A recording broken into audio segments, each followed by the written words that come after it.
Welcome ladies and gentlemen, today we're going to take a look at the Stamina Nightblade PvE build for Clockwork City.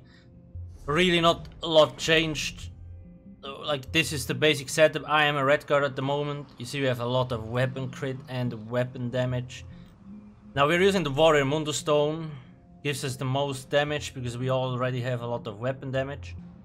Then we are also using max health and max stem buff food, the normal ones like we always do, and those potions.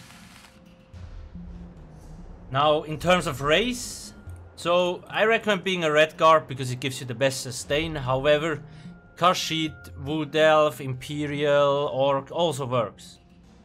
But just red guard, I like the extra stamina return you get from this passive and the extra 10% max stem, which is really nice. In terms of damage, Redguard and Khajiit is about the same, doesn't really matter. I also do have a written guide on my website. I will put the link into the description. And please don't forget to subscribe. I will upload more videos in the future. So as you can see, we have Night Mother's Gaze, we have Vicious Ophidian and 2 Elidref. Pretty standard setup. I'm using a 5-1-1 setup, so 1 heavy, 1 light and 5 medium pieces.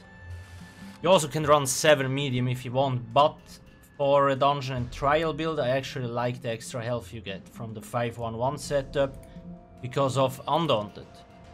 It's very important. All divine with stamina enchants, all weapon damage enchants here. Weapons I run Nirnhound front bar on the main hand with a poison enchant and precise weapon damage dagger on the offhand. Back bar, Maelstrom Bone, you can run Nirnhound or precise with damage health poisons. Now those do simply the most damage. You don't necessarily need them, but they will give you 2k DPS. They are actually really strong. Other things to mention, I'm running Night Mothers on the front bar because you see when I go to my back bar, it's not active, but the buff lasts 6 seconds, so it will still be active even if I'm on the back bar. I also do have an article on my website about stamina optimization in trials in case you wonder. Because you really want to make sure to have enough penetration. So this is just one possible setup. There is other sets like Thunder Flame, Two-Fanged Snake and all that kind of stuff that you should consider. Champion points wise, it's a pretty basic setup. It's all on my website. Those are not that important, you can play around with those, but here 49 Mighty, 49 Piercing, 66 and 66. If you want, you could place a few into Master at Arms because we run Surprise Attack. But it's not necessary. Just make sure to know how much physical penetration you have. This is a pretty standard setup, and if your group is actually very good with applying debuffs, then this might be overkill. Just something to remember. And those here, yep. Just make sure to be careful about the jump points. It's very important. Now skills, pretty set. Killer's Blade is our execute. So you see it deals 300% damage for enemies below 25% health. So that's a lot of that. And it instantly scales to the max damage the moment the enemy drops to 25% or below 25%. Deadly Cloak, you want to have this. Only reason stamina setups are more viable because you get 25% damage mitigation and it actually deals decent damage. Surprise Attack, really strong instant damage ability and also debuffs the enemy with Major Fracture. Rending Slashes, one of our dots. Relentless Focus, now this gives us 8% increased damage because of Minor Berserk. It's the same as Combat Prayer. You get more stamina recovery and you can use Assassin's Scourge like a Spectral Bow that deals an insane amount of damage. Incap Strike, one of the cheapest ultimate and it hits hard, plus it gives you 20% overall more damage on your targets. Endless Hail, now the bar, those 4 abilities, it's always the same. Strongest AoE and single target ability basically for you. Rearming Trap gives us a minor force, increasing critical damage. Poison Injection, really strong damage over time effect, especially when you're going into execute. Razor Caltrops, very strong dot, and then Leeching Strikes. Gives us stamina. Now we are using light attacks on the back bar and heavy attacks on the front bar, so you don't necessarily need this. You could run Vigor here, if you want some heals. Ballista, it's a bow ulti. If you have it ready, use it. It's really strong. Now in terms of rotation, I'll just quickly show you. It's always the same for stem.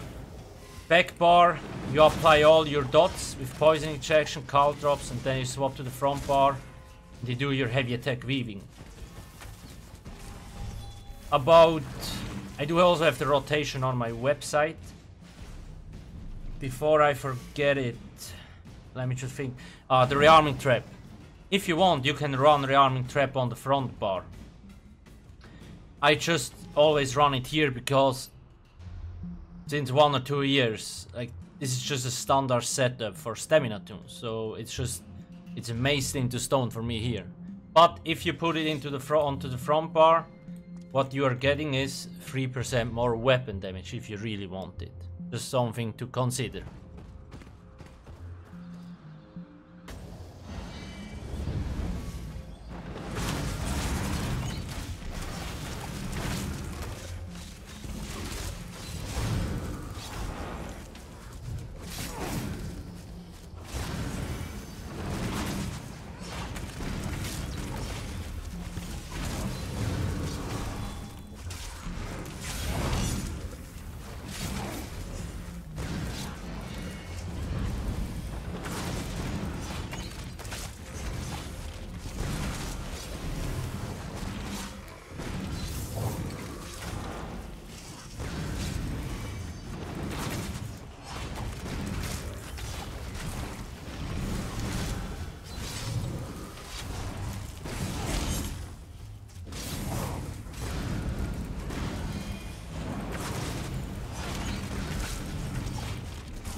Okay, you kinda get the idea.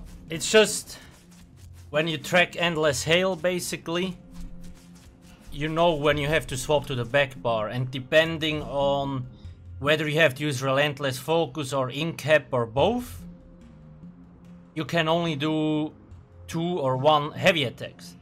For example, like this procs every rotation, right?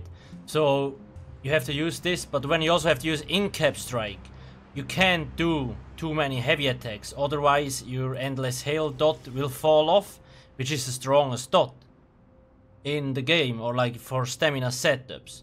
So you just need to do a light attack instead of a heavy attack, just to speed up the rotation a little bit. And then in the execute, make sure to keep up all the dots, but instead of surprise attack, you want to make sure you use Killer's Blade. That's really the only difference. As you can see, Endless Hail by far the strongest. Then we have Caltrops, Poison Injection, the Spectral Bow. Now about the Spectral Bow, if you're new to Stem Blade, it's actually quite difficult to... The buff lasts 20 seconds. And basically, if you are too slow, you will not get it to proc it twice in 20 seconds. So just keep that in mind. If you have to practice that a lot so that you can shoot the bow twice, actually. Yeah, then we have about the poisons, as you can see, 1.5k and another 900, so it's like 2.4k from those poisons alone. They're very strong. Other than that, there's not really much to nothing worth to mention. Maybe here you see like max stem, the average here. Stem, weapon damage and weapon crit. So I was at the average of 69 weapon crit. Why?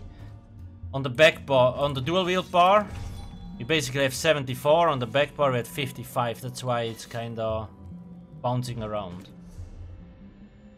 What I almost forgot is, if you're a red guard, I recommend running 2 daggers. And if you're a Khajiit, you actually can run 1 dagger and 1 axe. Because the axe has bleeding, but on a red guard you will fall too low with the crit. So I actually recommend running 2 daggers. That's basically it. If you have any questions, ask me in the comment section below. Please make sure to not forget to subscribe. Thank you for watching and have a nice day. Cheers.